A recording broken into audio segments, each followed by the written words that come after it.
Assalamualaikum warahmatullahi wabarakatuh.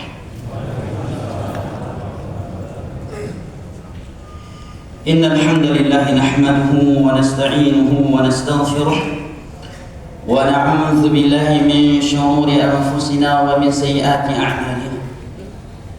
Man yahdihillahu fala mudilla lahu wa man yudlil fala hadiya lahu. وأشهد أن لا إله إلا الله وحده لا شريك له وأشهد أن محمدا عبده ورسوله صلى الله عليه وعلى آله وصحبه وسلم تسليما كثيرا. يقول ربنا جل جلاله في كتابه الكريم: يا أيها الذين آمنوا اتقوا الله حق تقاته ولا تموتن إلا وأنتم مسلمون. وقال تعالى: يا أيها الناس اتقوا ربكم الذي خلقكم من نفس واحدة وخلق منها زوجها وبث منهما رجالا كثيرا ونساء واتقوا الله الذي تساءلون به والأرحام إن الله كان عليكم رقيبا.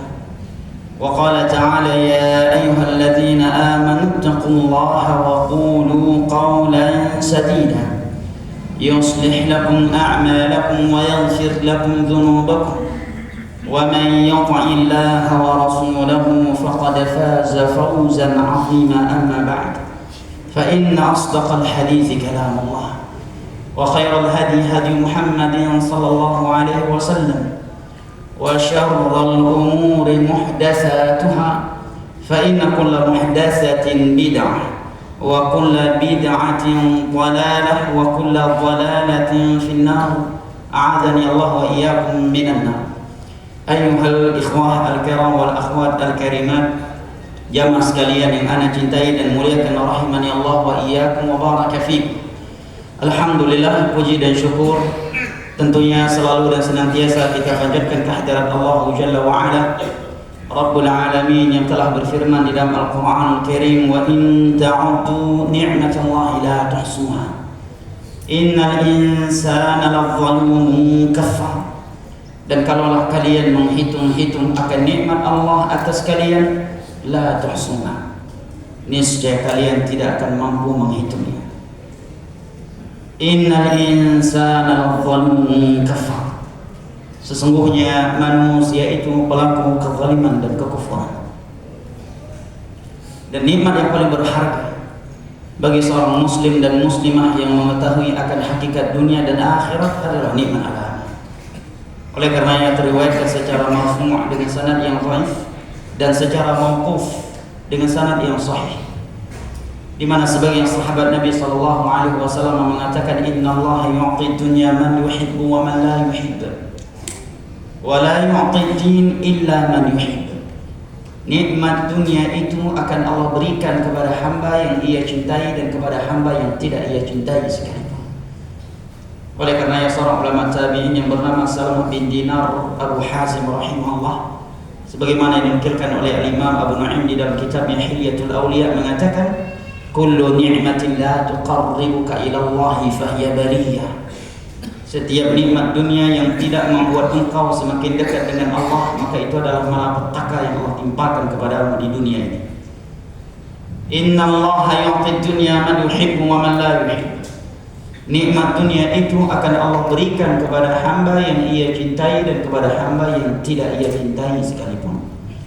Wa la yu'ti din illa man yuhibbu.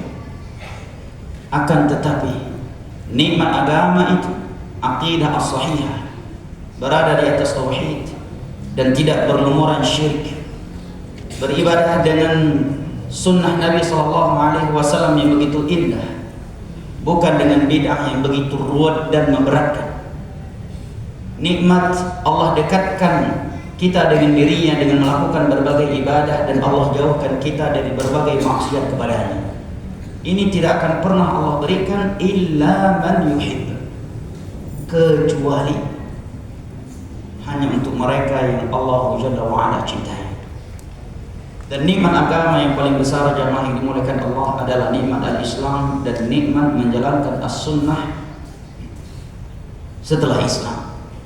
Allah Jalla wa Ala berfirman di dalam surat Yunus, "Qul bi fadlillahi wa bi rahmatihi fabidzalika falyafrahu huwa khairum mimma yajma'un." Katakanlah, perintah dari Allah Jalla wa Ala kepada Nabi kita. Katakanlah, dengan fadlullah dan rahmatnya hendaknya mereka gembira, bangga, karena yang demikian itu lebih baik daripada dunia beserta isinya yang dikumpulkan oleh manusia. Al-Imam Ibn Qayyim rahimahullah ta'ala setelah menukilkan ayat ini di dalam beberapa kitab beliau seperti kitab beliau Ijtima'ul Juyush Al-Islamiyah, beliau mengatakan laqad darat aqwalul mufassirin min as-salaf fi anna al-murad bihi ni'matul Islam was sunnah atau kama qala. Telah masyhur di kalangan ulama tafsir klasik dahulu bahwasanya yang dimaksud dengan fadlullah dan rahmatnya di dalam ayat ini adalah nikmat Islam dan nikmat as-sunnah. Inilah yang Allah maksud dengan firman-Nya, katakanlah dengan fadlullah dan rahmatnya hendaknya mereka gembira, bangga, bahagia. Karena yang demikian itu lebih baik, lebih mahal, lebih utama daripada dunia beserta isinya yang dikumpulkan oleh manusia. Adalah nikmat Islam dan nikmat as-sunnah. Maka barang siapa yang telah Allah anugerahkan untuknya nikmat al-Islam dan nikmat as-sunnah, hendaknya dia gembira, bahagia, bangga, bukan justru tidak percaya diri dengan nilai-nilai Islam dan as-sunnah di tengah-tengah umat manusia, atau justru kecewa kenapa terlalu cepat mengenal al-Islam dan as-sunnah. Kenapa terlalu cepat aku mengetahui ini haram itu haram sementara aku belum sempat kaya. Sedangkan banyak dari kawan-kawanku yang telah hijrah tetapi mereka sempat kaya duluan baru hijrah. Sempat melakukan maksiat ini dan maksiat itu duluan sebelum mereka meninggalkannya. Kenapa aku terlalu cepat mengetahui yang haram sebelum aku menikmati?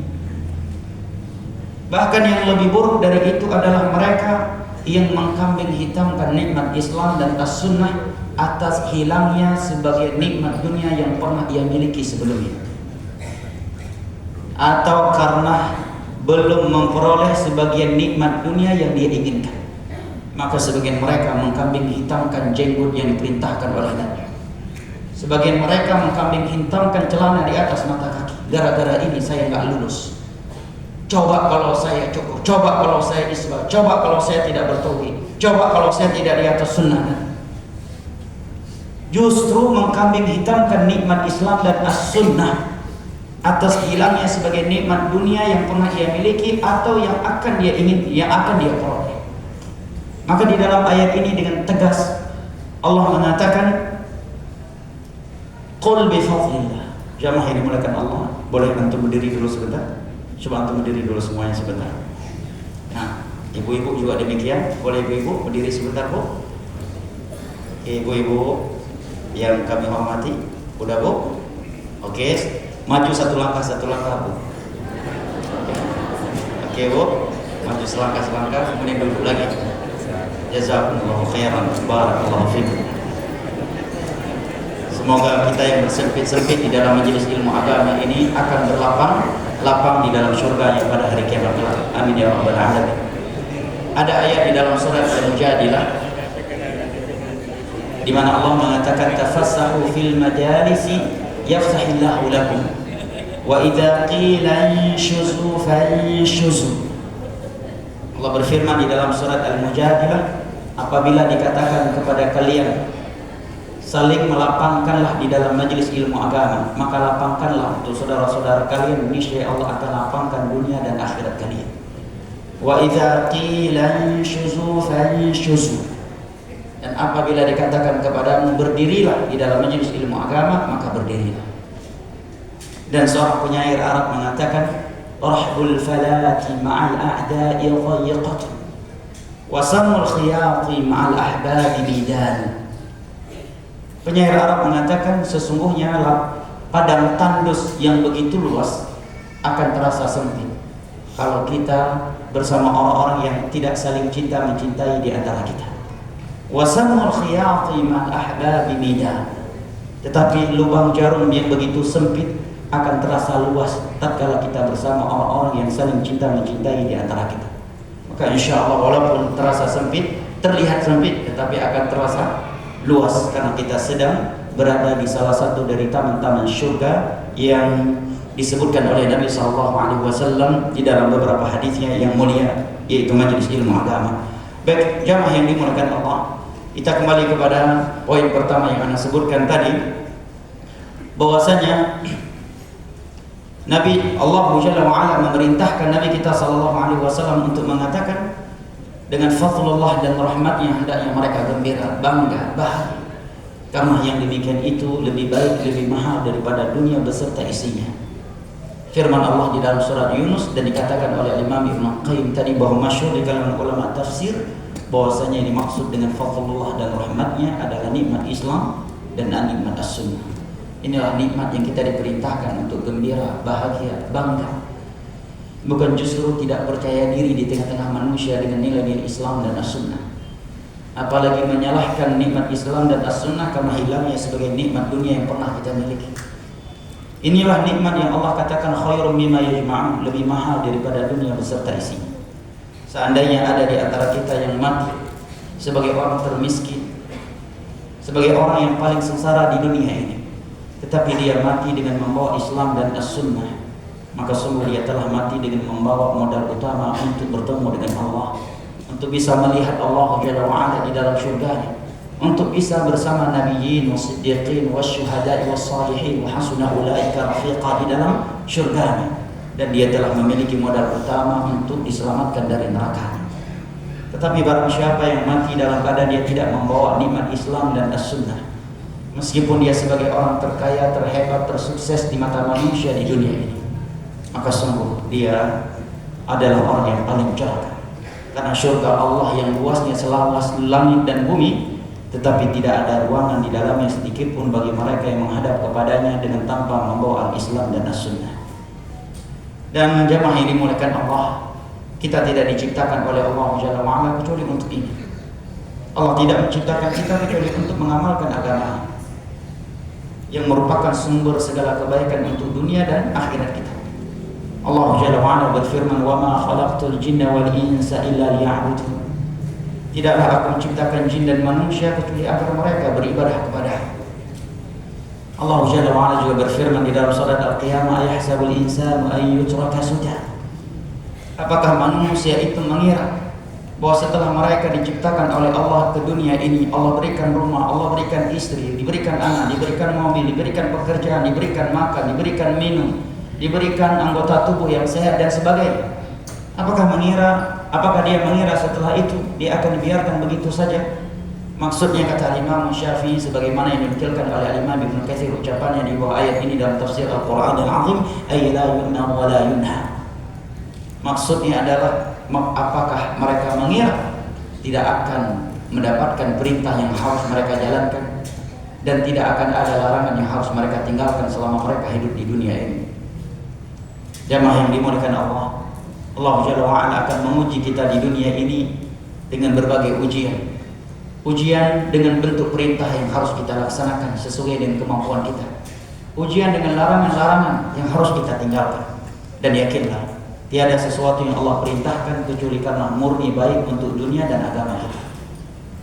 Dan yakinlah, tidak ada sesuatu yang Allah haramkan di dunia ini untuk kita kecuali karena sesuatu tersebut akan mendatangkan keburukan, kejelekan dan malapetaka terhadap dunia dan akhirat kita. Karena Allah memberikan perintah dan larangan dengan sifat dan namanya Ar-Rahman, Ar-Rahim, Al-Hakim, Al-Alim. Wa ma rabbuka bidhallamin lil 'abid. Maka tidak ada jalan lain untuk menggapai kesuksesan di dunia, di alam barzakh dan di akhirat kelak kecuali dengan menjalankan perintah-perintah Allah dan meninggalkan larangannya.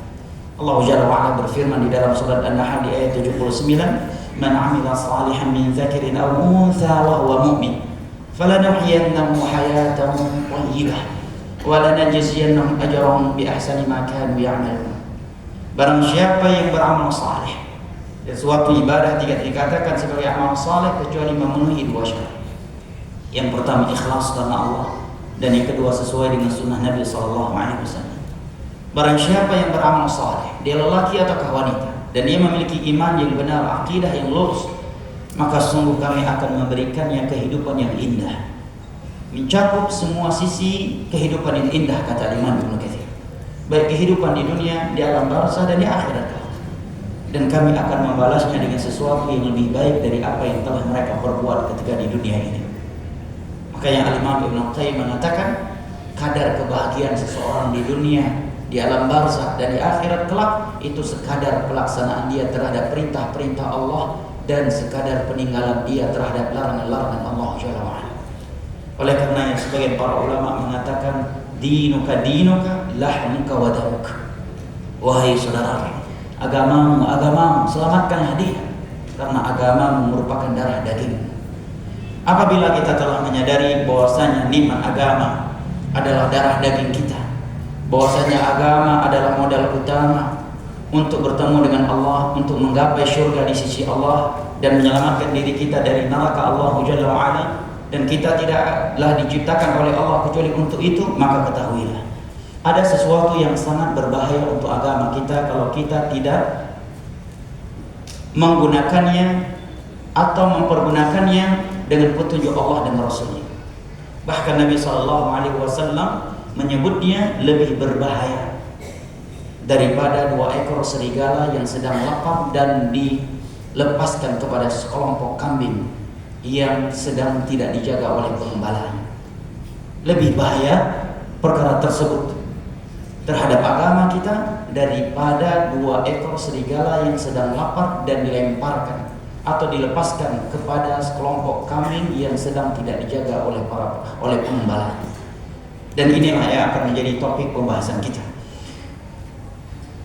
Sebenarnya ini adalah sebuah hadis Nabi SAW yang datang dari sahabat yang mulia Ka'ab bin Malik Al-Ansari radhiyallahu anhu. Diriwayatkan oleh Al-Imam Tirmidzi. Juga datang dari Abdullah bin Umar, dari Abdullah bin Abbas, dari Abu Hurairah, Usama bin Zaid, Jabir, Abu Sa'id Al-Khudri, Asim bin Adi Al-Ansari. Di mana Nabi SAW bersabda, "Ma dhi'bani ja'i'ani ursila fi zaribati ghanamin bi afsadalah min hirsin mar'i 'ala al-mali wasyarafi li dinih." Tidaklah 2 ekor serigala yang sedang lapar dan dilepaskan kepada sekelompok kambing yang sedang tidak dijaga oleh pengembalanya, itu lebih berbahaya terhadap kambing tersebut dibandingkan bahayanya ambisi seseorang terhadap harta dan kedudukan bagi agamanya. Hadis ini jamaah yang dimuliakan Allah, sebelum Anda bacakan beberapa faedah dari para ulama, adalah hadis yang luar biasa, sehingga Al-Imam Ibnu Rajab menulis kitab khusus. Judulnya ini, judulnya adalah hadis ini. Kemudian para ulama yang datang setelahnya mensyarah tulisan Al-Imam Ibnu Rajab yang hidup di abad ke-8 Hijriah tersebut. Dan sebagian ulama ada yang mensyarahnya secara ringkas, hanya sekedar ta'liq, ada yang lebih panjang lebar. Akan tetapi di kesempatan kita yang singkat ini tidak saya bacakan semua tulisan para ulama yang mensyarah tulisan Al-Imam Ibnu Rajab terkait hadis ini. Akan tetapi insyaallah akan ana nukilkan beberapa faedah yang mereka sebutkan yang ana berharap itu mencakup dan memberikan faedah yang indah untuk kita semua. Jamaah dimuliakan Allah, kita pahami terlebih dahulu hadis Nabi SAW yang mulia ini. Sebagaimana yang telah kita simak bersama, bahwa di dalam hadis ini Nabi tercinta kita SAW menyebutkan bahwasanya 2 ekor serigala. Nabi tidak menyebutkan 1 ekor. Ini menunjukkan bahasa yang lebih dalam, menunjukkan perkara benar-benar bahaya. Tidaklah 2 ekor serigala, dan 2 ekor serigala saja walaupun dia sedang kenyang itu sudah cukup membahayakan. Seekor kambing, bahkan manusia sekali dari terkamannya, ya kan? Tetapi Nabi sebutkan lagi sifatnya yang sedang lapar. Padahal serigala yang tidak sedang lapar saja sudah cukup berbahaya jangan. Ya kan? Apalagi sedang lapar. Ursila, yang dilepaskan fi zaribati ghanamin, kepada sekelompok kambing. Nabi tidak menyebutkan kepada sekelompok onta yang lebih kuat daripada kambing. Nabi juga tidak menyebutkan sekelompok banteng yang mungkin lebih kuat, atau sekelompok sapi yang lebih kuat daripada kambing. Nabi juga tidak menyebutkan kepada sekelompok manusia yang seandainya dikejar oleh serigala mungkin dia bisa memanjat dan sebagainya, bisa masuk ke dalam mobil kemudian lari dan sebagainya. Tapi Nabi menyebutkan sekelompok kambing yang biasanya menjadi santapan empuk oleh serigala. Apalagi 2 ekor serigala yang sedang lapar. Apa yang terbayang oleh kita jamaah yang dimuliakan Allah, tatkala ada 2 ekor serigala yang sedang lapar dilepaskan kepada sekelompok kambing yang sedang tidak dijaga oleh pengembalanya, kira-kira apa yang akan terjadi jamaah? Yang akan terjadi tentunya kambing tersebut akan tercabik-cabik dibuat oleh 2 ekor serigala tersebut, akan hancur sehancurnya. Apalagi serigala tersebut sedang lapar dan dia berdua, bukan seorang diri, bukan hanya 1 ekor. Para ulama menyebutkan kenapa Nabi memilih menyebutkan 2 ekor, karena biasanya kalau 1 ekor dia tidak sesemangat apabila dia memiliki kawan yang lain. Karena kalau ada 2 ekor serigala yang sedang lapar, yang satunya menakut-nakuti sehingga membuat sekelompok kambing ketakutan dan tidak mampu berlari lagi, kemudian yang satunya lagi akan menerkam, kemudian yang satu lagi akan memakannya, dan seterusnya. Tidaklah 2 ekor serigala yang sedang lapar dilepaskan kepada sekelompok kambing yang sedang tidak dijaga oleh pengembalanya, itu lebih berbahaya terhadap kambing tersebut ketimbang ambisi seseorang untuk mendapatkan harta dan tahta terhadap agamanya. Jamaah yang dimuliakan Allah, sekelompok kambing yang diterkam oleh 2 ekor serigala yang sedang lapar dan kambing tersebut tidak sedang dijaga oleh penggembalanya, kira-kira apa yang akan terjadi pada kambing tersebut?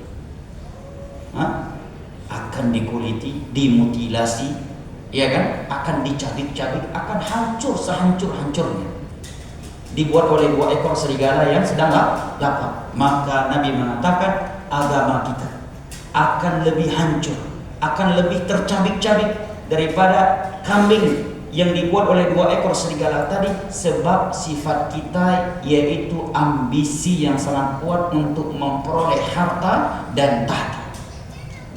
Artinya jamaah dimuliakan Allah, tidaklah sifat ini ada pada seseorang, ambisi untuk memperoleh harta dan tahta, kecuali agama seseorang akan hancur sehancur-hancurnya, akan tercabik-cabik, melebihi hancurnya kambing dan tercabik-cabiknya seekor kambing yang diterkam oleh 2 ekor serigala yang sedang lapar. Ini bahasa yang luar biasa dari Nabi tercinta kita sallallahu alaihi wasallam. Perumpamaan yang sangat dalam dan benar-benar fakta. Jamaah yang dimuliakan Allah, para ulama menjelaskan bahwasanya semangat mencari harta secara umum itu ada 2 ya. Secara umum ada 2.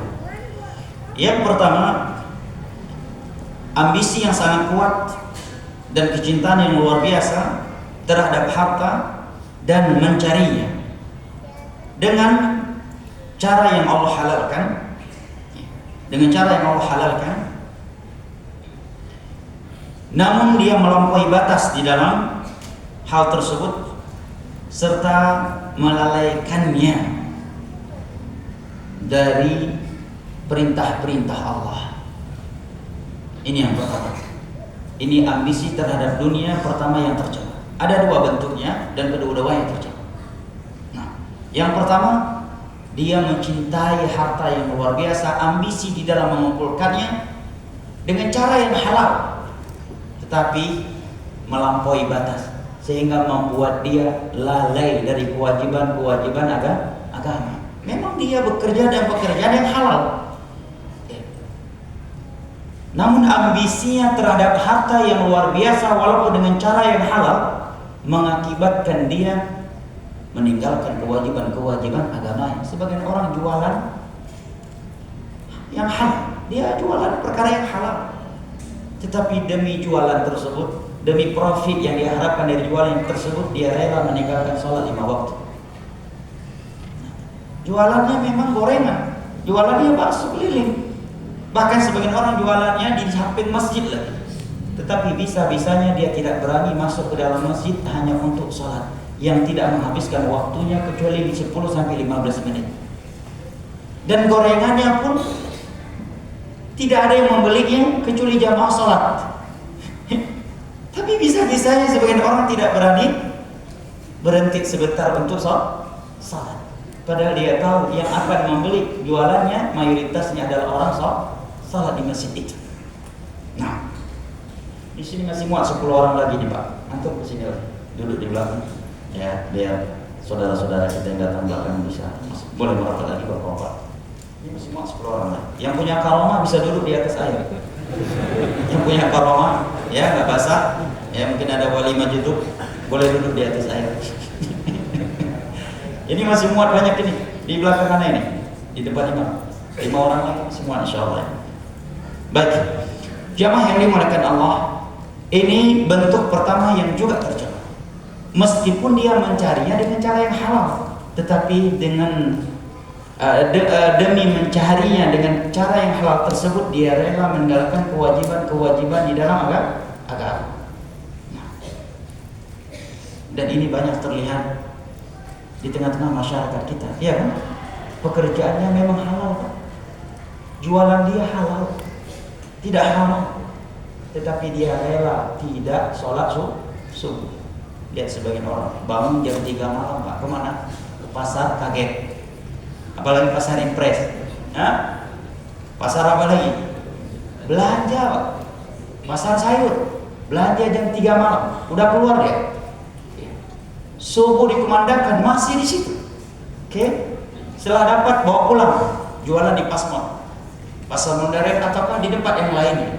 Jam 9 pagi atau jam 10 pagi baru pulang, dalam keadaan bangun jam 3 pagi, pulang jam 10 pagi dan tidak sholat. Jangankan tahajud, subuh pun tidak dia lakukan. Ini fakta di tengah-tengah masyarakat kita. Padahal keuntungan dari sayur tidak seberapa dan belum tentu laku. Sementara dua rakaat sholat subuh telah dia tinggalkan.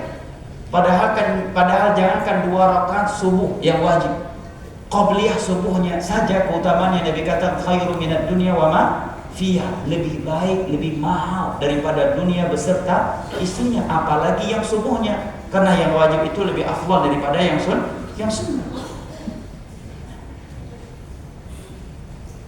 Bentuk mencari harta, semangat mencari harta kedua yang tercela juga adalah memang dia mencarinya tidak berlebihan, tidak sesemangat orang yang pertama tadi, sedapatnya dan secukupnya, tetapi dengan cara yang haram.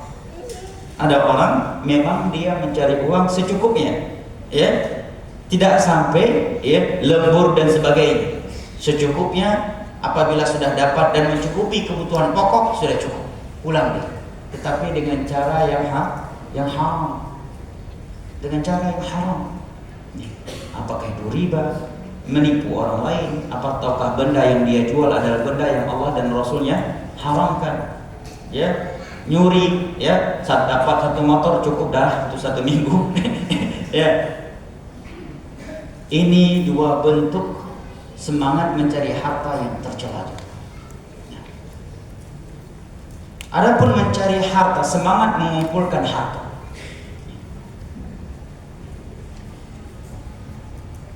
dengan cara yang halal,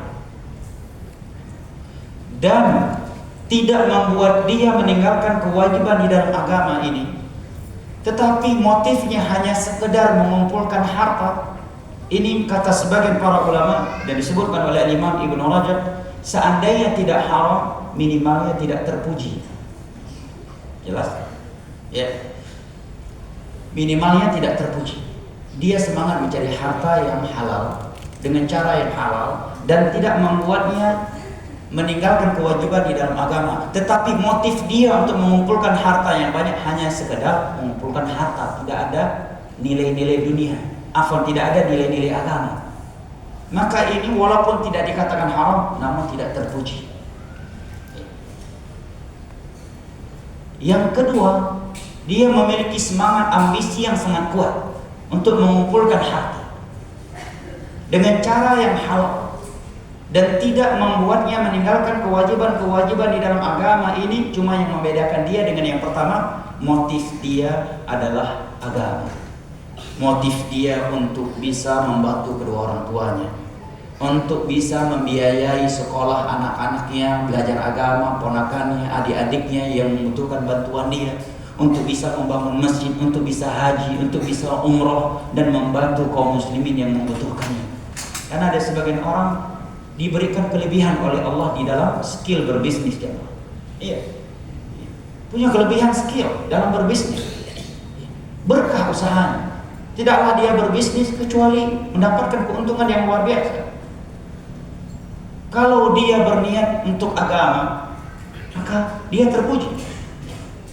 Dia terpuji karena tujuan dia mengumpulkan harta yang banyak dengan cara yang halal dan tidak melalaikan dia dari kewajiban agama adalah untuk menegakkan agama pada dirinya, anggota keluarganya, karib kerabatnya, dan kepada kaum muslimin.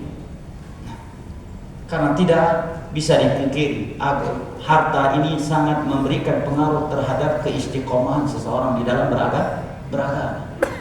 Oleh karenanya ada hadis yang berbunyi, ni'mal malu salih fi yadir rajulis salih. Sungguh indah harta yang halal di tangan hamba yang saleh. Dengan seseorang memiliki harta yang banyak, dia bisa membangunkan rumah yang nyaman untuk dirinya dan anggota keluarga. Dengan memiliki rumah yang nyaman, yang luas, mungkin dia bisa menjadikan rumahnya halaqah ilmu agama, mengundang kawan-kawannya, keluarga besarnya untuk belajar tajwid di dalam rumahnya, belajar tahsin dan sebagainya. Dengan memiliki uang yang banyak, dia bisa membantu saudara-saudara kandungnya yang membutuhkan bantuannya, ponakan-ponakannya yang miskin. Dia bisa membangun masjid, dia bisa sering haji, bisa sering umrah, memberangkatkan orang lain umrah, memberangkatkan orang lain haji, membangun masjid, membiayai anak-anak kaum muslimin, menuntut ilmu agama yang tidak memiliki kemampuan, membayar SPP dan sebagainya. Dengan ini kita telah mengetahui 4 bentuk semangat mencari harta. 2 pertama tercela dan 2 yang berikutnya tidak tercela, namun yang pertama tidak terpuji dan yang kedua terpuji. Jamaah yang dimuliakan Allah, di dalam hadis ini Nabi SAW juga menyebutkan tentang tahta, bahwasanya ambisi seseorang terhadap tahta itu akan menghancurkan agamanya melebihi kehancuran sekelompok kambing yang diterkam dan dihajar oleh 2 ekor serigala yang sedang lapar. Dan semangat mencari tahta ini ada 2 bentuknya kata para ulama. Satunya adalah dengan perkara dunia, demi mendapatkan jabatan dan tahta, dia rela suap menyuap, rela memfitnah rivalnya dan berbagai cara dunia lainnya untuk mendapatkannya, agar dia sukses menjadi seorang presiden, perdana menteri, gubernur, bupati, kades, dan sebagainya.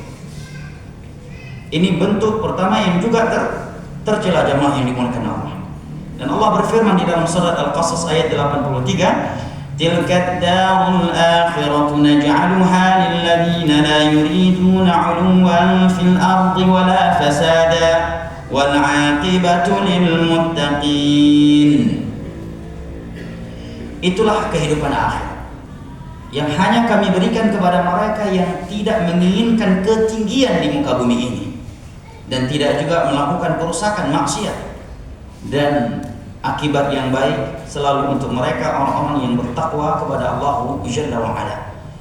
Di dalam hadis yang diriwayatkan oleh Imam Al-Bukhari dan Muslim, Nabi SAW pernah bersabda kepada Abdurrahman bin Samurah.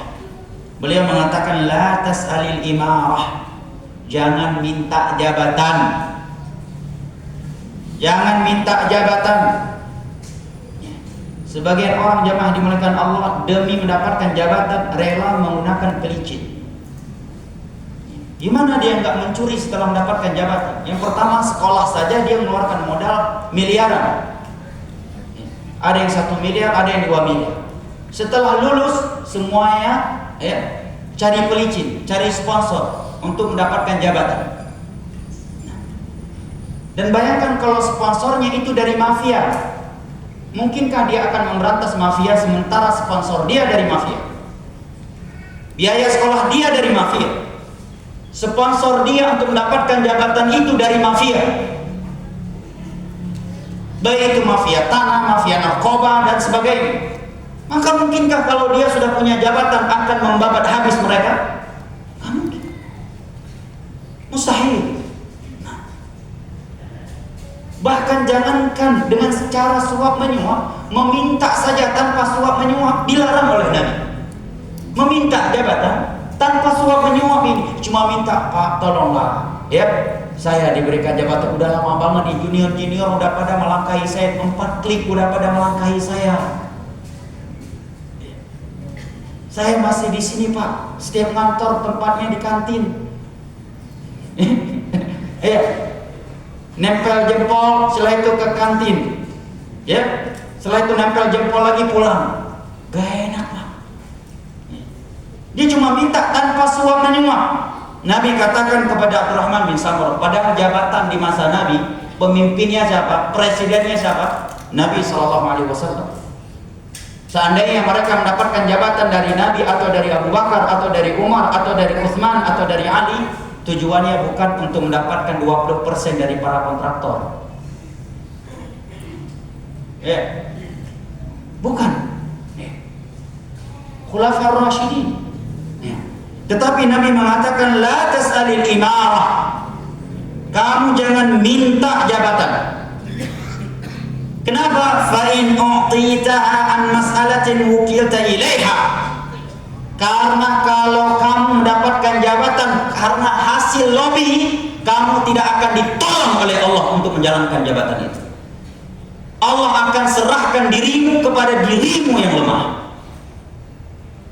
Dan itu fakta. Tidak ada pejabat yang mendapatkan jabatan hasil lobby melobi, apalagi suap menyuap, kecuali dia tidak adil, pasti korupsi. Bahkan terkadang rela melayangkan sekian nyawa manusia demi mempertahankan jabatan. Dan itu fakta yang tidak bisa didustakan. Karena Nabi sudah berbicara tentang ini lebih dari 1000 tahun yang lalu. Ini bukan hasil riset ustaz. Ini bukan hasil riset seorang profesor hadis. Ini hadis Nabi SAW. Wa ma yantiqu 'anil hawa in huwa illa wahyu yuha. Dan Nabi tidak berbicara dengan hawa nafsu, melainkan dengan wahyu yang Allah sampaikan kepada. Nabi mengatakan, la tas'alil imam, jangan minta jabatan. Karena kalau kamu mendapatkan jabatan hasil lobby, hasil meminta, wukilta ilaiha, kamu tidak akan ditolong oleh Allah. Allah akan serahkan kamu kepada dirimu yang lemah. Makanya sebagian orang setelah mendapatkan jabatan karena hasil lobby apalagi hasil suap menyuap, hasil licin-melicin, terkadang musibah yang menimpanya setelah mendapatkan jabatan itu lebih besar. Anak perempuannya ada yang hamil di luar nikah, anaknya ada yang LGBT, istrinya selingkuh, istrinya durhaka, hilang nikmat sholat berjamaahnya, hilang nikmat sholat tahajudnya, hilang nikmat majelis ilmu agama, hilang nikmat lingkungan yang baik. Bahkan sebagian mereka dirinya yang menjadi LGBT. Dan itu bukan fakta yang asing di dunia nyata. di dunia nyata. Nasallallahu alaihi wasallam. Bahkan sebagian mereka menderita penyakit HIV dan AIDS semenjak dia mendapatkan jabatan, karena sudah terbukanya pintu perzinahan untuknya. Bahkan sebagian wanita menyodorkan dirinya untuk dizinai oleh. Nabi sudah berbicara tentang ini lebih dari 1000 tahun yang lalu kepada sahabatnya. Sahabat Nabi loh, Nabi ingatkan demikian. Masa kita mau baper, mau tersinggung dengan hadis ini? Abdurrahman bin Samurah, sahabat Nabi yang sudah pasti masuk surga. Tidak ada kecintaan terhadap dunia sebutir debu pun di dalam hati mereka. Manusia paling bersih hatinya terhadap dunia ini, di dunia ini setelah para nabi dan para rasul. Tetapi Nabi masih mengatakan jangan minta jabatan. Walaupun pemimpinnya Nabi SAW, Abu Bakar, Umar, Uthman, Ali. Apalagi minta jabatan di akhir zaman yang pemimpinnya mungkin Ya'juj wa Ma'juj, yang memimpinnya mungkin Abu Lahab, Abu Nawas, ya. Dengan cara suap menyuap, dengan cara memfitnah orang lain agar dia dicopot jabatannya dan digantikan dengan kita. Sebagian orang itu jamaah demi mendapatkan jabatan dia rela menggunakan jurus kodok. Tahu jurus kodok ya? Ya begini. Ya. Itu jurus kodok namanya. Ya. Sebelum ada fitnah cobaan untuk mendapatkan mempertaruhkan satu jabatan, semuanya masya Allah jiwa korsa, loyalitas tanpa batas. Itu kalau pangkatnya masih rendah. Begitu ada satu jabatan yang harus mereka berlomba-lomba mendapatkannya, maka semua mereka pakai jurus kodok. Yang penting dia mendapatkannya. Teman seangkatan pun nggak apa-apa dia korbankan. Kalau bisa difitnah, dicopot dari jabatannya dan diberikan kepada dunia. Tidak ada istilah setia dalam dunia ini. Raja Persia dipenggal lehernya oleh anak kandungnya sendiri, yang sudah tidak sabar ingin menjadi raja, dipenggal lehernya oleh anak kandungnya sendiri.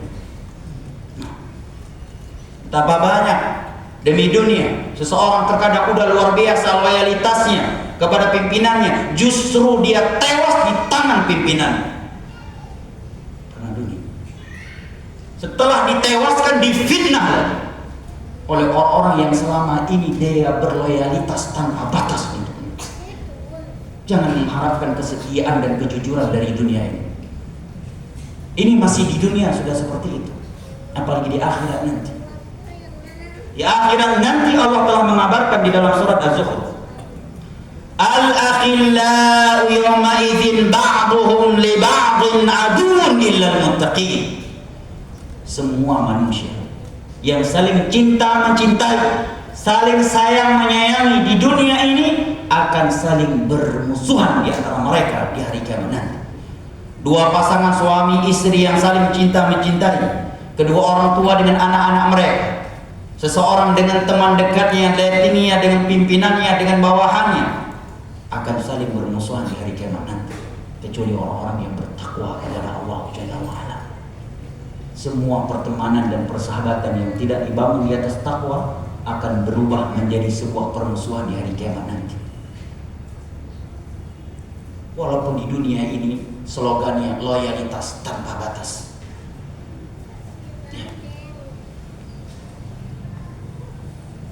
tetapi jika tidak dibangun di atas pondasi takwa, bukan untuk saling menuntun untuk bertakwa kepada Allah, mereka akan saling bermusuhan di hari kiamat nanti. Dua pasangan suami istri sekalipun yang saling cinta mencintai di dunia ini, tetapi mereka tidak saling menuntun untuk bertakwa kepada Allah, di hari kiamat nanti akan saling menyalahkan, saling memperkarakan, dan saling bermusuhan.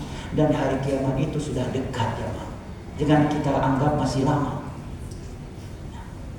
Bahkan di hari kiamat nanti orang kafir yang di dunia ini sebagian kaum muslim berangan-angan mendapatkan dunia seperti yang mereka dapatkan, apa yang mereka katakan di pada mahsyar jemaah? Wa yaqulul kafiru ya laitani kuntu turaba. Semua orang kafir di pada mahsyar mengatakan, aduhai seandainya aku hanya sekedar debu yang berterbangan, tidak harus mendapatkan hisab, apalagi neraka.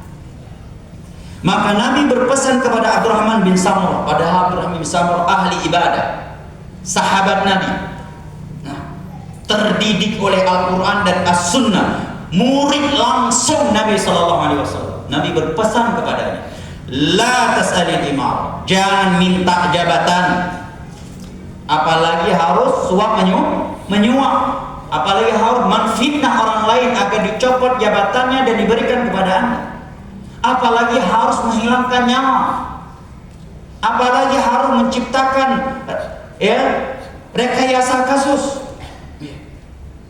supaya cepat karirnya, sehingga yang korban dijadikan tersangka, yang tersangka dijadikan korban. Kasus tidak ada diciptakan, dicipkan supaya ada yang ditangkap, ada kasus yang ditangani sehingga karirnya bagus. Ini hadisnya. Minta saja, jangan katanya. Apalagi dengan suap menyuap, apalagi dengan cara memfitnah orang lain, bunuh membunuh, menciptakan kasus yang direkayasa dan sebagainya. Ini hadis Nabi. Tersinggunglah orang yang tersinggung. Kalau ada yang tersinggung, bagus, bersyukur kepada Allah, berarti hati Anda masih hidup. Ya kan? Yang bahayanya adalah kita mendengarkan ayat dan hadis tetapi tidak tersinggung sama sekali. Kita tidak tersindir sama sekali. Tidak merasa kita yang disindir. Berarti hati kita sudah mati atau telah berpenyakit. Kalau begitu dengar cerita, kok kayak mau aneh yang ditegur mau Ustaz, siapa yang kasih laporan ke Ustaz? Bagus, pasti hati Anda masih hidup. Karena sifatnya kaum mukminin itu kalau disebutkan ayat-ayat Allah, wajilat qulubuhum, langsung bergetar hatinya, seakan-akan Allah sedang menunjuk dia di dalam ayat itu. Nah, la tas'alil imarah, jangan minta jabatan. Fa in u'titaha an mas'alatin wukilta ilaiha, karena kalau kamu mendapatkan jabatan hasil lobby melobi, kamu tidak akan dibantu oleh Allah. Wa in u'tita an ghairi mas'alatin wa inta 'alaiha, tetapi kalau kamu mendapatkan jabatan dan kamu tidak memintanya, maka Allah yang akan menolong. Walaupun ribuan orang lain menciptakan kasus untuk kamu agar kamu dicopot, dituduh dan sebagainya, tetapi kamu mendapatkannya karena tidak meminta, Allah yang akan menjaga Anda. Walaupun banyak di bawah Anda sedang menunggu kapan Anda dicopot, walaupun mereka menunggu kapan bangku panjang itu Anda tepati, Allah yang akan menjaga Anda.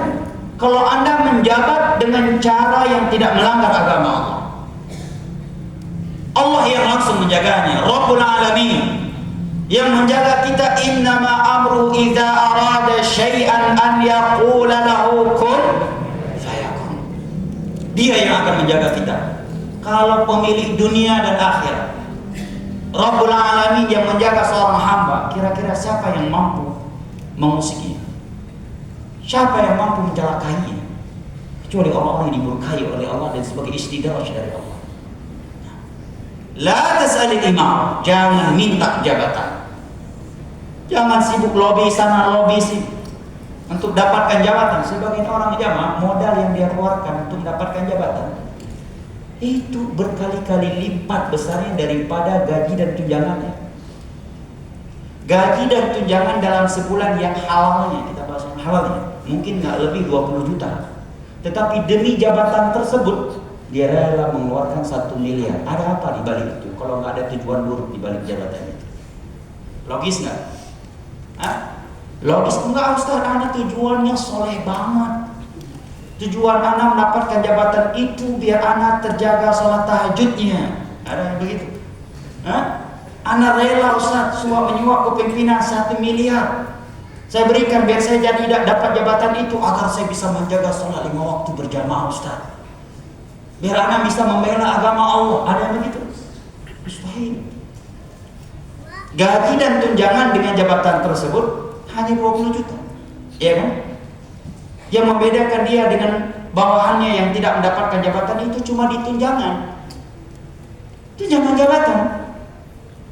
Kalau dia nggak mendapatkan itu mungkin kurang 5 juta. Dengan ada jabatan lebih dikit lah 5 juta. Anggaplah 10 juta. tetapi dia rela mengeluarkan uang ratusan juta untuk mendapatkan jabatan itu. Berarti apa tujuannya ya, Mak? Maka ketika dia sudah mendapatkan jabatan itu, tentunya dia akan kembalikan modal terlebih dahulu. Kalau nggak ngutang, kalau ngutang kembalikan hutang dulu, ya kan? Setelah itu nyari keuntungan. Kalau dia mendapatkan jabatan itu hasil sponsor dari mafia, dia akan menjadi budak sahayanya mafia. Bahkan sebagian orang punya jabatan tinggi, ditakuti oleh orang lain, tetapi ketika duduk dengan mafia ngangkat kedua kaki di atas meja di depannya, dia tidak berani menegurnya. Begitu dia dihinakan oleh Allah. Mafia meletakkan kedua kaki di atas meja di depan dia. Gak ada harga diri. Jangankan memimpin bawahannya, rumah tangganya saja berantakan setelah mendapatkan jabatan. Rumah tangganya seperti kapal pecah karena Nabi udah ingatkan. Hadis Nabi, berita dari Nabi. Jangan kita ragukan, pasti terjadi. Tidak akan meleset dari fakta. Karena Nabi berbicara dengan wahyu dari Allah Jalla wa'ala. Kalau kamu mendapatkan jabatan hasil lobby, hasil meminta mungkin tak ilaiya, kamu tidak akan ditolong oleh Allah, tidak akan dibantu oleh Allah. Tetapi kalau kamu mendapatkannya tanpa meminta, mu'inta alaiya, Allah yang akan menolong Anda. Allah yang akan menolong Anda. Bahkan sebagian orang ketika melihat kawannya pakai baju orange baru mengucap alhamdulillah, bukan aneh kemarin yang mendapatkan jabatan itu, ya kan? Ya, sebelumnya dalam sujud doa, ya Allah udah sekian kali aku meminta, kok belum engkau kabulkan. Begitu melihat kawannya pakai baju itu di layar TV, baru dia mengatakan alhamdulillah ya Allah, engkau tidak memberikan jabatan itu untuk aku. Ya jamaah, Nabi tidak berbicara kecuali dengan wahyu. Dan Nabi tidak melarang kita kecuali demi kebaikan kita. Nabi lebih sayang kepada kita daripada diri kita sendiri. Karena kasih sayangnya Nabi kepada kita, Nabi berpesan, jangan minta jabatan. Karena kalau kamu mendapatkan jabatan hasil meminta, apalagi hasil suap menyuap, hasil menfitnah orang lain, ya, hasil rekayasa kasus, hasil membunuh, menghilangkan nyawa, menumpahkan darah, kamu gak akan dibantu oleh Allah. Tetapi kalau kamu mendapatkan jabatan dan kamu tidak memintanya, maka Allah yang akan membantu, Allah yang akan menjaga. Jamaah ini mulakan Allah, ini bentuk pertama semangat mendapatkan jabatan yang sifatnya dunia dan dengan perkara dunia. Yang kedua, dan ini rupanya lebih berbahaya daripada yang pertama, dan jarang sekali manusia memperhatikannya. Justru sebagian orang menganggapnya orang yang mulia pada di sisi Allah, dia lebih buruk daripada orang yang berambisi untuk mendapatkan jabatan dunia tadi. Apa itu? Dia berambisi untuk mendapatkan kedudukan, kemuliaan dengan perkara agama. Menghafal Al-Quran agar dipuji sebagai hafiz, memamerkan bacaannya agar dianggap sebagai qari yang luar biasa. Bahkan sebagian qari diperlakukan oleh para penonton seperti diperlakukannya seorang biduan, betul nggak? Hah? Dia membaca, ditempelkan uang di pecinya, dimasukkan ke sebelah das, la haula wala quwwata. Nah. Atau dia belajar mengajarkan ilmu agama agar dipuji sebagai seorang yang alim, sebagai khatib yang handal, sebagai penceramah yang orator, yang tidaklah dia berorasi kecuali nasi yang sudah basi berasap kembali. Ini lebih berbahaya daripada orang yang punya ambisi untuk mendapatkan jabatan dunia, pangku presiden, ya, perdana menteri, gubernur, bupati dan sebagainya. Perhatikan hadis Nabi SAW berikut ini yang menunjukkan bahwasanya semangat mendapatkan kedudukan dengan perkara agama di sisi manusia, bukan di sisi Allah, itu lebih berbahaya daripada punya ambisi untuk mendapatkan kedudukan dalam urusan dunia. Hadis riwayat Imam Ahmad dan Imam Muslim dari Abu Hurairah radhiyallahu anhu. Nabi SAW bersabda, Inna awwalan nasi tusa'iru bihimun naru yawmal qiyamah thalathatun. Sesungguhnya manusia yang pertama kali diseret dengan wajahnya ke tanah kemudian dilemparkan ke dalam neraka, ada 3 orang, 3 golongan. Bukan penzina, bukan peminum khamar, bukan penjudi, bukan LGBT, bukan koruptor. Siapa yang pertama? Mujahid, orang yang mati di dalam jihad yang syar'i, baik dipimpin langsung oleh Nabi SAW, oleh Abu Bakar, Umar, Uthman, Ali radhiyallahu anhum dan para sahabat yang lainnya, ataukah yang setelah itu. Yang jelas jihad syar'i, bukan demo ya, jihad yang syar'i. Tetapi dia berangkat dalam keadaan riya. Tujuannya memang untuk menegakkan agama Allah, tetapi juga ingin mendapatkan pujian dari manusia, agar dipuji sebagai pahlawan dan pemberani. Pada hari kiamat Allah panggil dia, dan Allah audit seluruh nikmat yang pernah Allah berikan kepadanya. Kemudian Allah bertanya kepadanya, "Madza amilta fi?" Wahai hambaku, apa yang telah kamu lakukan dengan nikmat-nikmat aku ini? Setelah dia mengakuinya, dia mengatakan, "Ya Rabb, qataltu fik." Aku berperang di jalanmu sehingga aku mati di jalanmu. Maka Allah mengatakan, "Kadzab, kamu dusta. Innama qatalta liyuqal jari." Kamu berperang agar kamu mendapatkan pujian sebagai pahlawan, sebagai pemberani, bukan untuk menegakkan agama. Maka Allah pun memerintahkan malaikat, maka malaikat datang kemudian menyeretnya dengan tanah ke tanah dan wajah ke tanah, kemudian dilemparkan ke dalam neraka. Karena mati di mana? Bukan karena dia mati di dalam diskotik, bukan karena dia mati di tempat prostitusi, justru dia mati sedang melakukan ibadah yang sangat tinggi di dalam Islam ini, yaitu jihad. Tetapi karena riya, ingin mendapatkan pujian dengan jihad yang dia lakukan. Yang kedua, Nabi mengatakan adalah seorang ulama yang ketika di dunia siang dan malam belajar dan mengajarkan ilmu agama. Dalam riwayat yang lain, lafaz yang lain, Nabi katakan siang dan malam dia baca dan mengajarkan Al-Quran kepada kaum muslimin. Ya, hari kiamat setelah Allah audit seluruh nikmatnya dan dia mengakuinya, kemudian Allah bertanya kepadanya, "Apa yang telah kamu lakukan untukku dengan nikmat-nikmat tersebut?"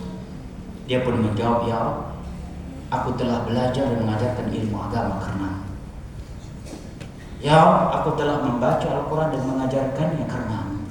Allah mengatakan, "Kamu dusta. Kamu belajar dan mengajarkan ilmu agama agar dipuji sebagai seorang alim." Antum jangan kira orang gak bisa sombong dengan ilmu, jangan. Bisa. Bahkan bisa jadi orang yang berilmu itu lebih sombong daripada orang yang sombong dengan mobil yang dia miliki.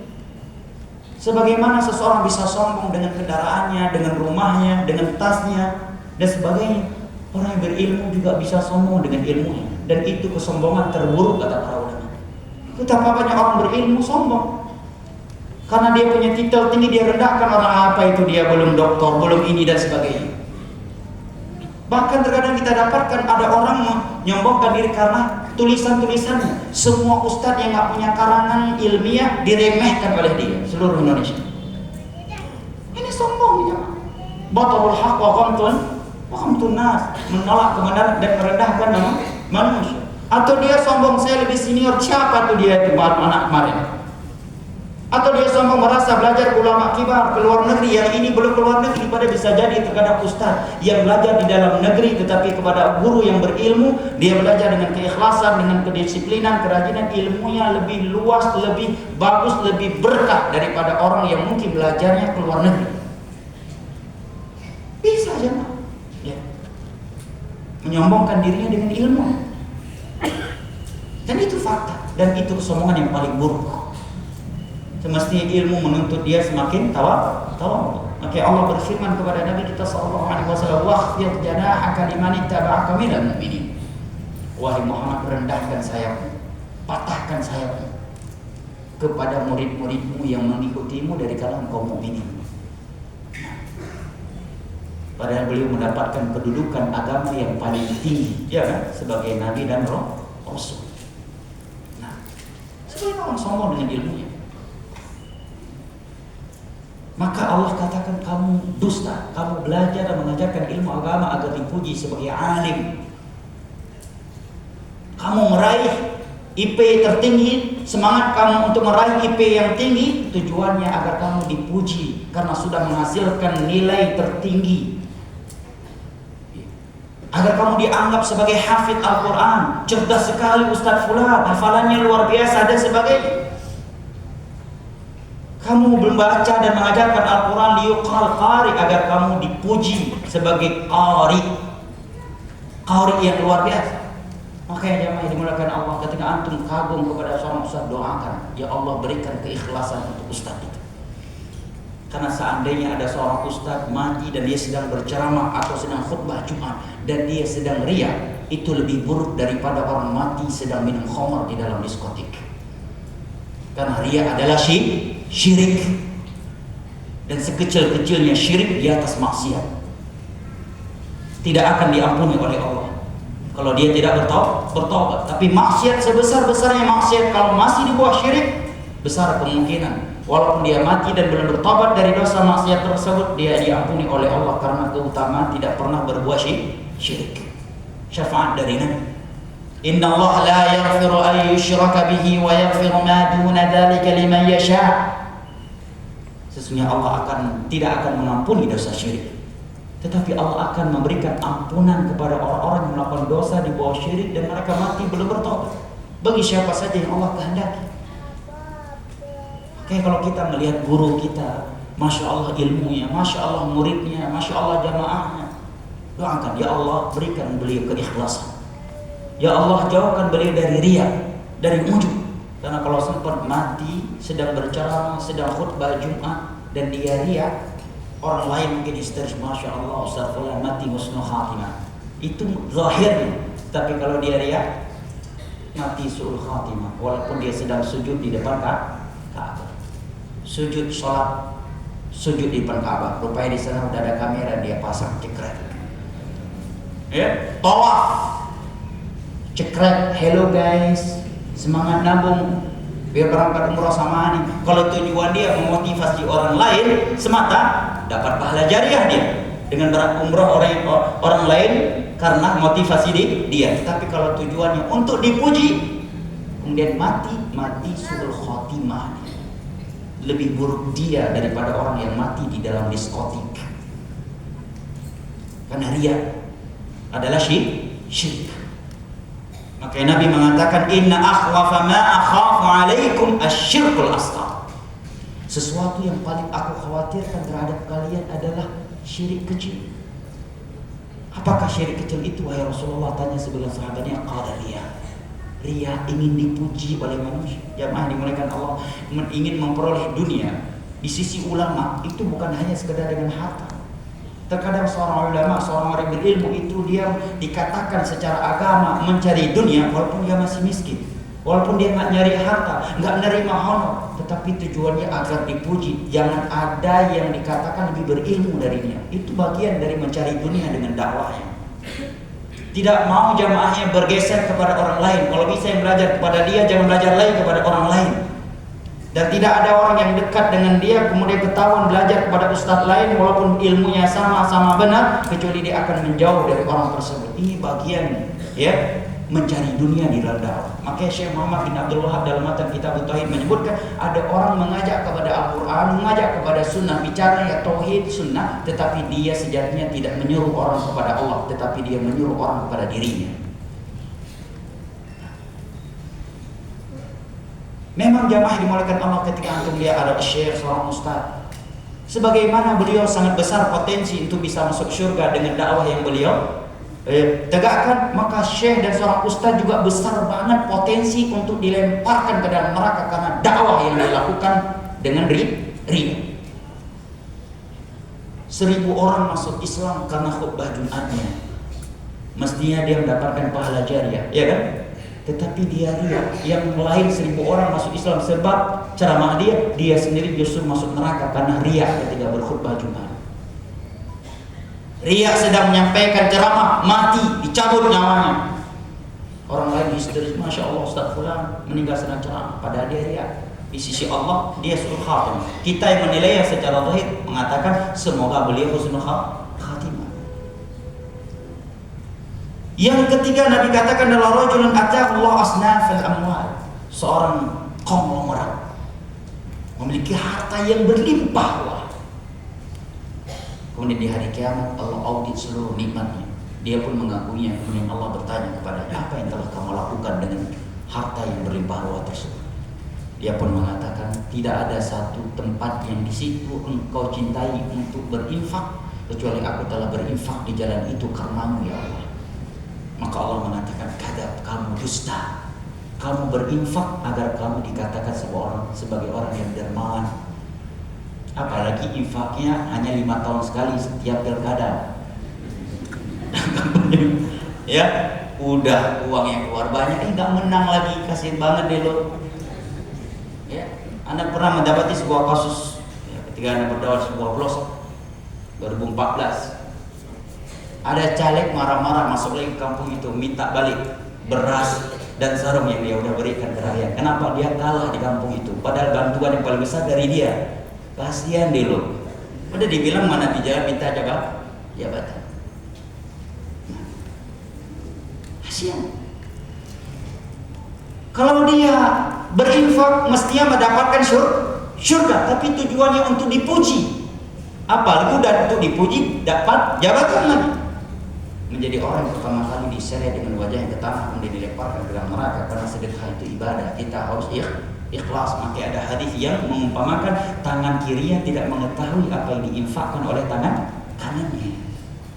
Hadis Bukhari Muslim dari Abu Hurairah radhiyallahu anhu. Baik jamaah yang dimuliakan Allah, ini dua bentuk mencari atau ambisi seseorang terhadap pujian kedudukan di sisi manusia. Yang pertama dalam perkara dunia dan dengan perkara dunia, dan yang kedua dengan perkara akhirat. Dia mencari pujian dan kedudukan di hati manusia dengan ilmu agama, dengan hafalannya, dengan tulisan ilmu agamanya, dengan ibadahnya. Mana yang lebih berbahaya? Yang kedua lebih berbahaya. Antum jangan kira seorang ustadz yang miskin selalu mengajar tidak terfitnah sama dunia. Karena dunia itu tidak selalu berbentuk uang. Dunia itu tidak selalu berbentuk mobil. Ya. Dunia yang diinginkan oleh seorang alim itu tidak selalu berbentuk honor. Tetapi terkadang berbentuk pujian. Ya. Besar kupingnya ketika dia Masya Allah ilmu antum Ustaz, langsung bengkak. Begitu ada Ustaz fulan itu Masya Allah, langsung merah kupingnya. Gak mau dia, ada ustaz lain dipuji di depannya. Padahal ustaz lain juga sama-sama berilmu di atas manhaj dan akidah yang lurus. Apa itu kalau bukan karena hasad? Walaupun berbagai alasan diutarakan, hasad itu gak ada lain. Apalagi yang dipuji orang berilmu di atas akidah salaf, di atas manhaj yang benar, menyuruh kepada tauhid, menyuruh kepada sunnah. Gak senang dia. Apa itu kalau bukan hasad? Kecuali yang dipuji di depannya orang yang menyimpang akidahnya atau manhaj yang baru, tapi mungkin dia pelaku LGBT, kita marah kepada dia, ya, biar orang nggak dekat dengan dia. Tapi kalau orangnya di atas akidah yang lurus, menyuruh kepada tauhid, menyuruh kepada sunnah, memperingatkan manusia siang dan malam dari bahaya syirik dan bidah, akhlaknya bagus, kita nggak senang dia dipuji di depan kita, menunjukkan kita dengki sama dia, menunjukkan kita dakwah tidak ikhlas. Makanya bahasa Syekh Muhammad bin Abdul Wahab dan makan kitab tauhid tadi dalam banget. Ada orang mengajak kepada tauhid dan sunnah, tapi sejatinya dia tidak mengajak kepada Allah, tetapi mengajak kepada diri. Mestinya dengan banyaknya orang yang mengajak kepada tauhid dan sunnah, dia bangga, senang, bahagia. Bahkan kalau bisa dia telepon, bantu anak di sini, mengajar di tempat anak. Ini malah marah, nggak senang. Ya. Bertambahnya dai yang mengajak kepada tauhid dan sunnah. Baik jamaah yang dimuliakan Allah, kesimpulan dari hadis Nabi SAW ini adalah bahwasanya ambisi seseorang terhadap harta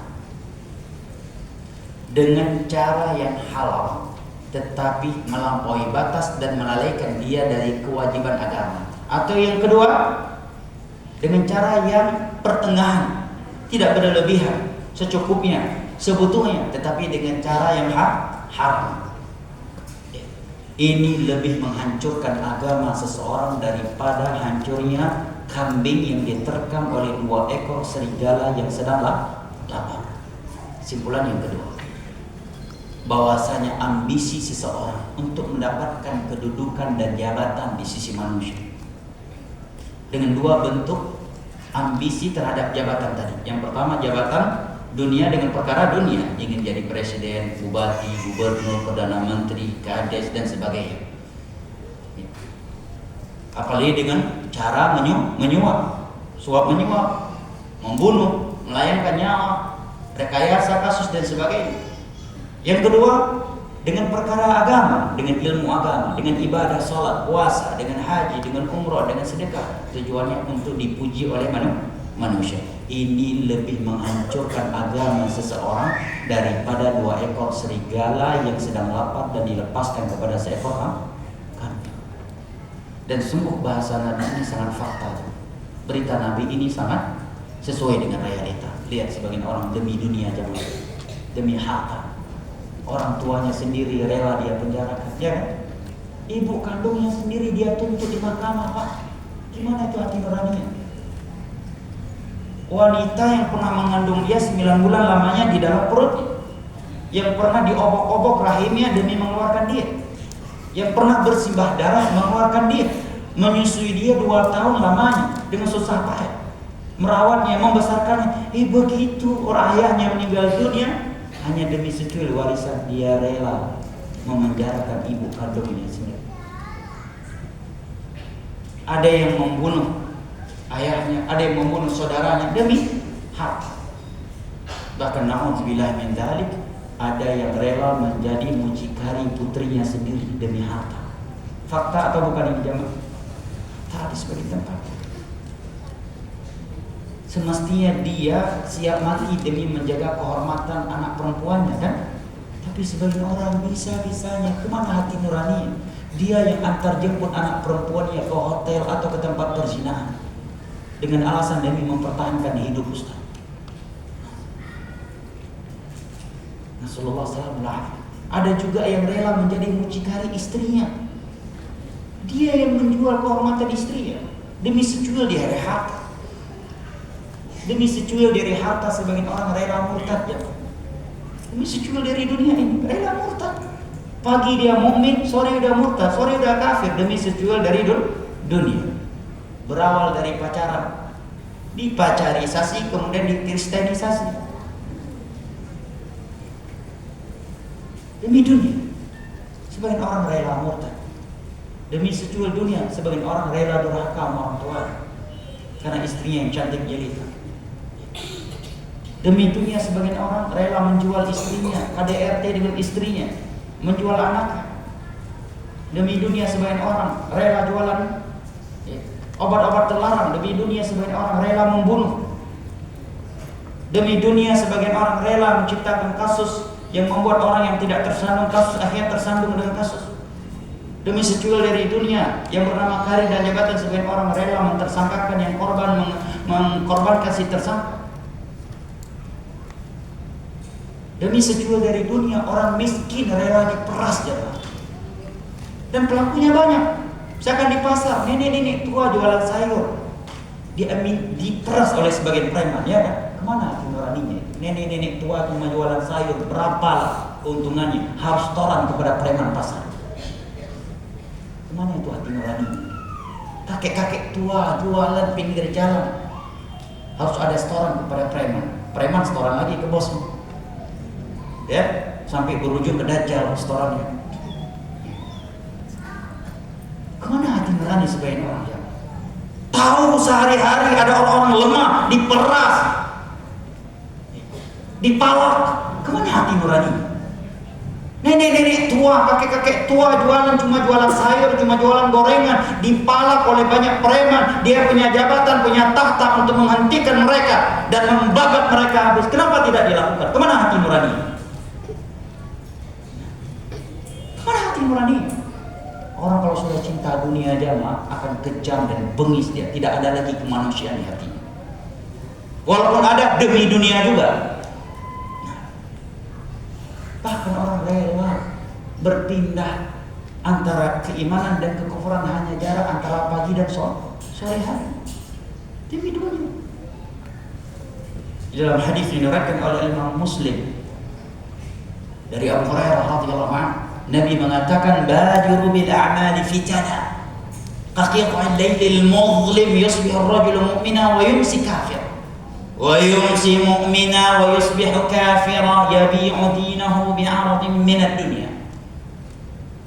Segeralah kalian beramal di akhir zaman yang sudah penuh fitnah, syirik, bidah, maksiat.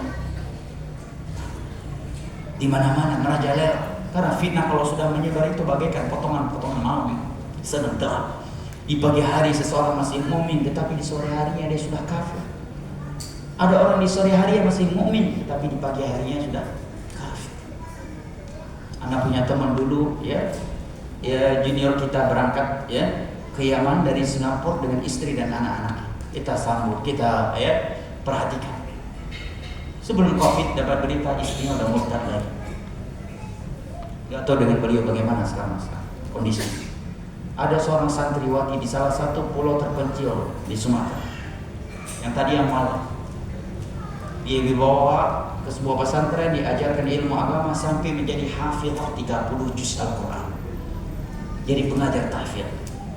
Dan dia selalu berharap ada ustadz yang menikahinya. Allah mengujinya, tak kunjung datang seorang ustadz menikahinya. Terakhir dia menikah dengan seorang pendeta hafizah, bercadar, hafal 30 juz Al-Quran. Demi dunia, berada atau orang sabar. Lupa dia mengingat bahwa dunia ini sementara, akhirat kekal selama-lamanya. Syubhat sedang datang, syahwat bergejolak. Tentang akhirat tidak ada yang mengingatkan. Siapa yang akan jatuh? Hafid 30 juz Al-Quran, hafizah. Anak nggak mengenal langsung, tapi menceritakan kepada anak orang yang pernah datang ke tempat itu, dan anak percaya boleh jujur.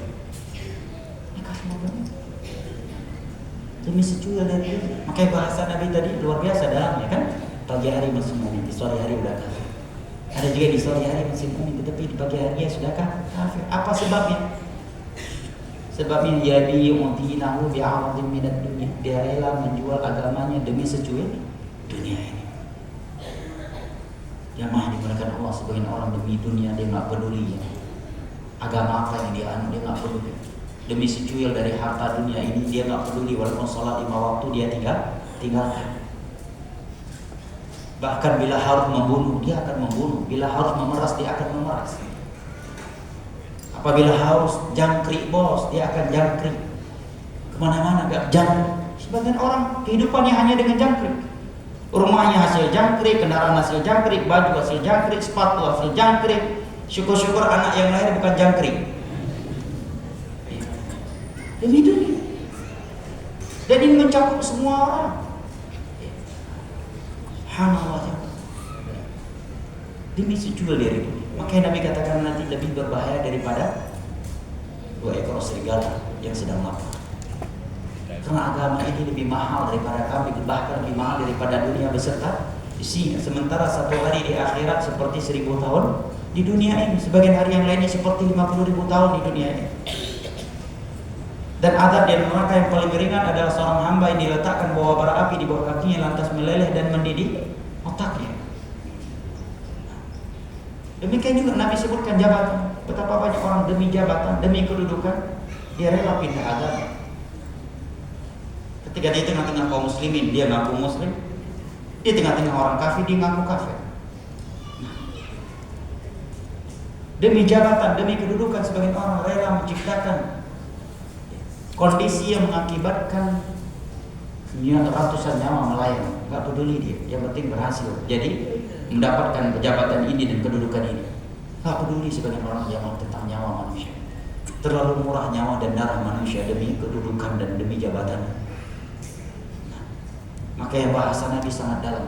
Nabi tidak hanya mengatakan 1 ekor serigala yang sedang lapar, tetapi Nabi mengatakan 2 ekor serigala yang sedang lapar. Kalau serigala yang sedang lapar cuma 1 ekor dan kambing ya banyak, mungkin sebagian besar kambing akan lolos berlari. Tapi kalau 2 ekor serigala sedang lapar kedua-duanya, hancur sehancur-hancur yang kambing dibuat oleh 2 ekor serigala yang sedang lapar tersebut. Demikian juga agama kita akan hancur sehancur-hancurnya dibuat oleh dunia ini. Kalau kita lupa bahwa dunia diciptakan oleh Allah untuk kita pergunakan kepada akhirat. Kalau kita mencarinya bukan dengan cara yang halal, dan deminya kita rela kehilangan akhirat. Baik jemaah dimulakan Allah. Di sini disebutkan kajian sampai 10 jam pukul 11. Sebelum ana baca beberapa pertanyaan, saya tutup kajian kita hari ini dengan beberapa dalil. Yang pertama, hadis riwayat Imam Muslim dari Abu Sa'id Al-Khudri radhiyallahu anhu. Nabi sallallahu alaihi wasallam bersabda, "Ad-dunya hulwatun khadirah, wa inna Allaha mustaqlifukum fiha fayanzuru kaifa ta'malun fattaqud dunya wattaqun nisa, fa inna awwala fitnati bani Israil kanat fin nisa."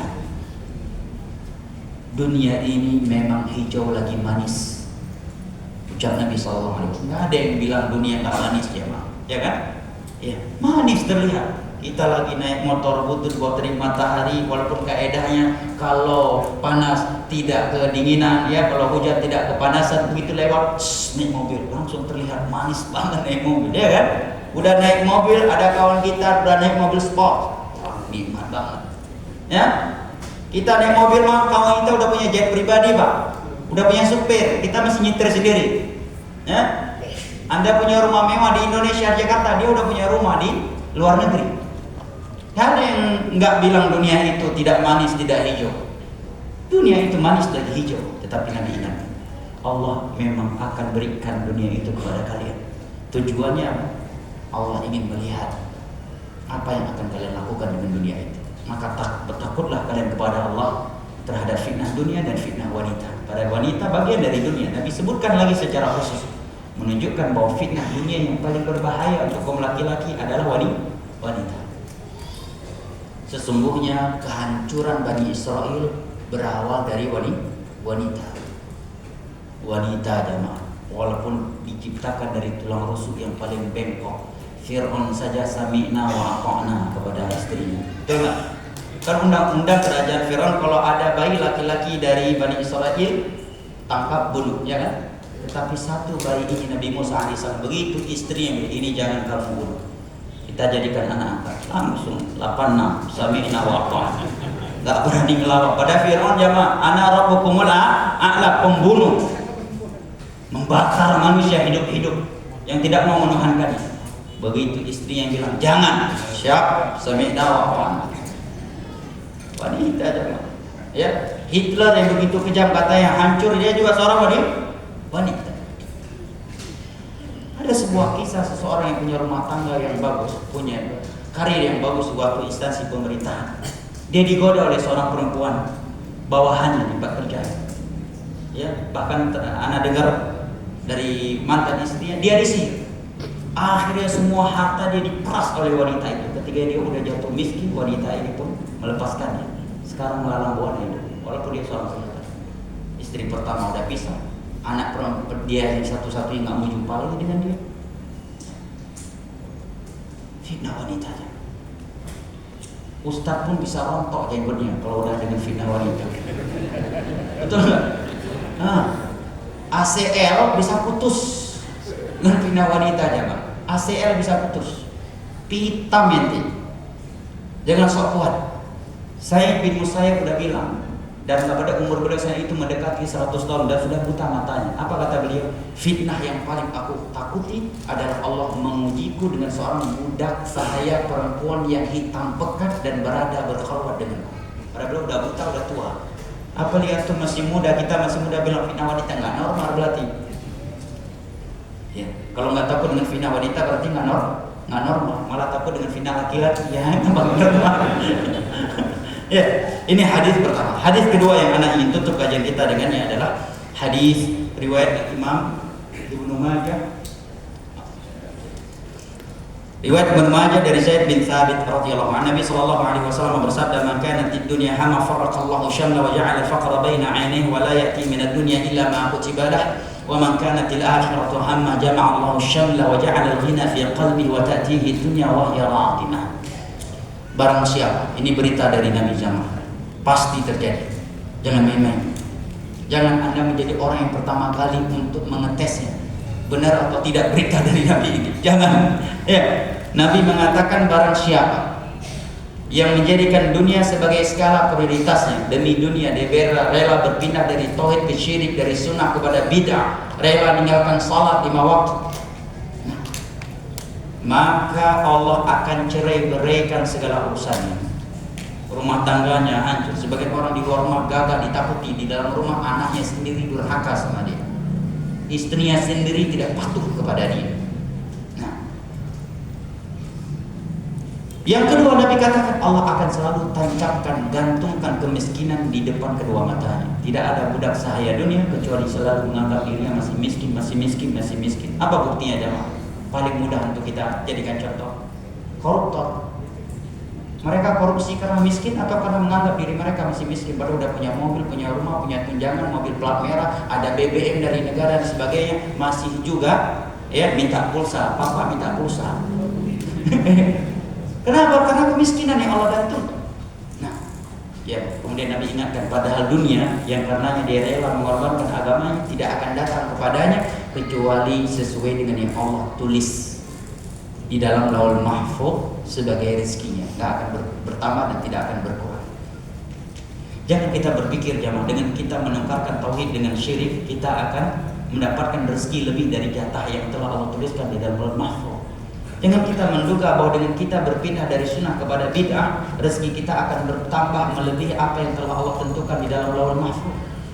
Jangan kita berpikir dengan kita korupsi, membunuh, makan riba, mengorbankan sholat 5 waktu, nah bahwa rezeki kita akan bertambah dari apa yang telah Allah tentukan di dalam Lauhul Mahfuz. Enggak.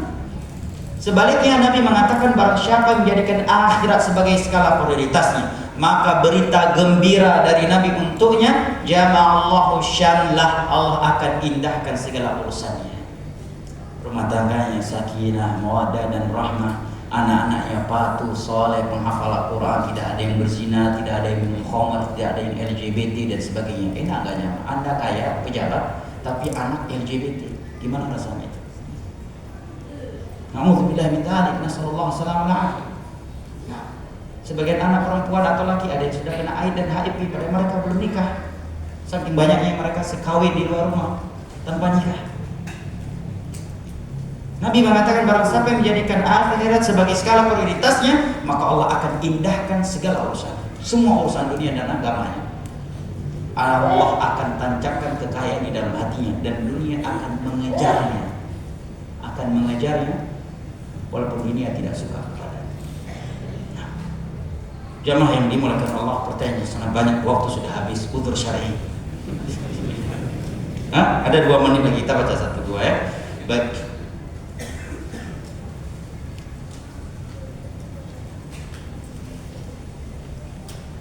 Assalamualaikum Ustaz. Waalaikumsalam. Saya punya kalung kesehatan. Apakah ini termasuk syirik? Terus kalau kalung tersebut saya jual lagi gimana Ustaz?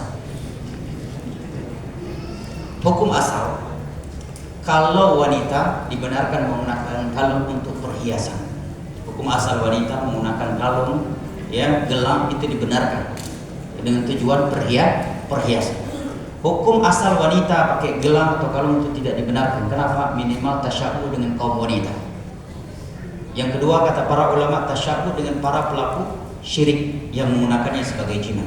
Ini jawaban pertama secara umum. Yang kedua, apabila kalung yang dinamakan kalung kesehatan ini tidak terbukti secara medis, tidak terbukti, tidak ada risetnya, waham belaka, maka ini syirik kecil.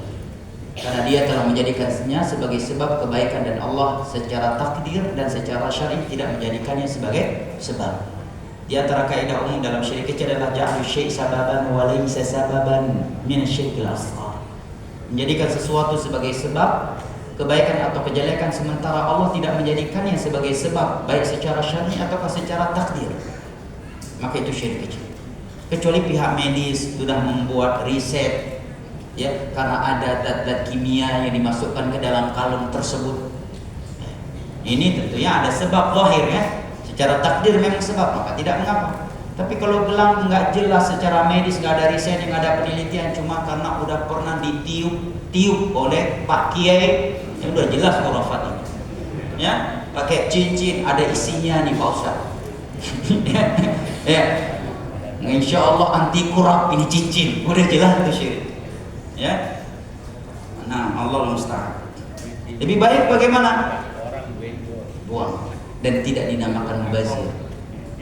Ya, atau jadikan gantungan kunci. Ya kan? Yang enggak mubazir. Ya, Allah musta'an. Apakah boleh memperbanyak sholat sunnah diniatkan untuk kesolehan anak? Wallahu a'lam. Anak belum pernah mendapatkan ya anjuran yang seperti ini. Yang jelas apabila kita bertakwa kepada Allah, maka Allah akan menjaga anak keturunan kita. Makanya dalam surah Al-Kahfi ketika disebutkan harta mereka masih dijaga oleh Allah, Allah sebutkan wa kana abuhuma salih. Ayah mereka berdua adalah orang saleh. Kenapa harus Allah sebutkan orang tua mereka saleh? Untuk menerangkan bahwa harta dia saja Allah jagakan kesalehan untuk anaknya. Dan sholat adalah ibadah murni. Kita tidak boleh berniat kecuali untuk mendapatkan balasan di sisi Allah Jalla wa'ala. Ingat ya, ada sebuah kaidah disebutkan oleh para ulama dalam bab akidah.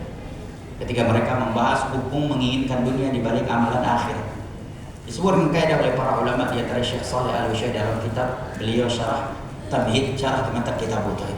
Apabila perkara dunia tersebut disebutkan oleh Al-Quran dan As-Sunnah, maka boleh kita berniat untuk mendapatkannya, namun bukan sebagai niat utama. Sebagai contoh, sedekah. Di antara keutamaan dunia di balik sedekah, Allah akan lipat gandakan harta kita. Kita boleh berniat untuk mendapatkan harta yang berlimpah ruah dengan sedekah kita, tetapi bukan sebagai niat utama. Niat utama kita agar Allah mengampuni dosa-dosa kita, mendapatkan balasan di sisinya. Tetapi apabila perkara dunia tersebut tidak disebutkan oleh Al-Quran dan As-Sunnah sama sekali, maka kita tidak boleh meniatkannya, dan meniatkannya menjadi syirik kecil, kata Syekh Shalih Al-Utsaimin. Contohnya apa? Sholat supaya sehat. Memang benar, tapi Al-Quran dan hadis tidak menyebutkan di antara keutamaan sholat adalah sehat. Puasa, memang ada hadis punya sumu tasihhu, puasalah kalian, niscaya kalian akan sehat. Tetapi ini hadis palsu. Ini hadis palsu. Nah, contoh lainnya misalkan dia berwudu kan, berbersih-bersih, mandi junub, tujuannya ya, atau contoh lain ya, puasa ya, dia ingin sehat, nggak ada hadisnya, nggak ada dalil. Mengapa dia berniat untuk itu? Yang jelas setiap ibadah yang kita lakukan pasti memberikan kebaikan untuk dunia kita, setelah kebaikan akhirat. Apalagi anak yang saleh. Nah, Allah Ta'ala alam bisawab wal ilmu illallah. Waktu sudah lewat 3 menit, sedangkan jatahnya jam 11 ya maaf. Insyaallah ini bisa diajukan kepada usaha-usaha lain yang mengisi di sini. Barakallahu fikum. Semoga Allah Jalla wa ala ya memberikan kepada kita dunia yang halal, yang baik, lagi berkah, dan semoga Allah Jalla wa ala menyelamatkan kita dari fitnah dunia. Dan mudah-mudahan tidak ada yang keluar dari kita kecuali dalam keadaan sudah diampuni dosa-dosanya oleh Allah, disembuhkan penyakitnya, dan dilunaskan hutangnya jika ada yang hutang ya. Yang ikhwah masih jomblo, mudah-mudahan Allah berikan istri yang saleh dan cantik jelita.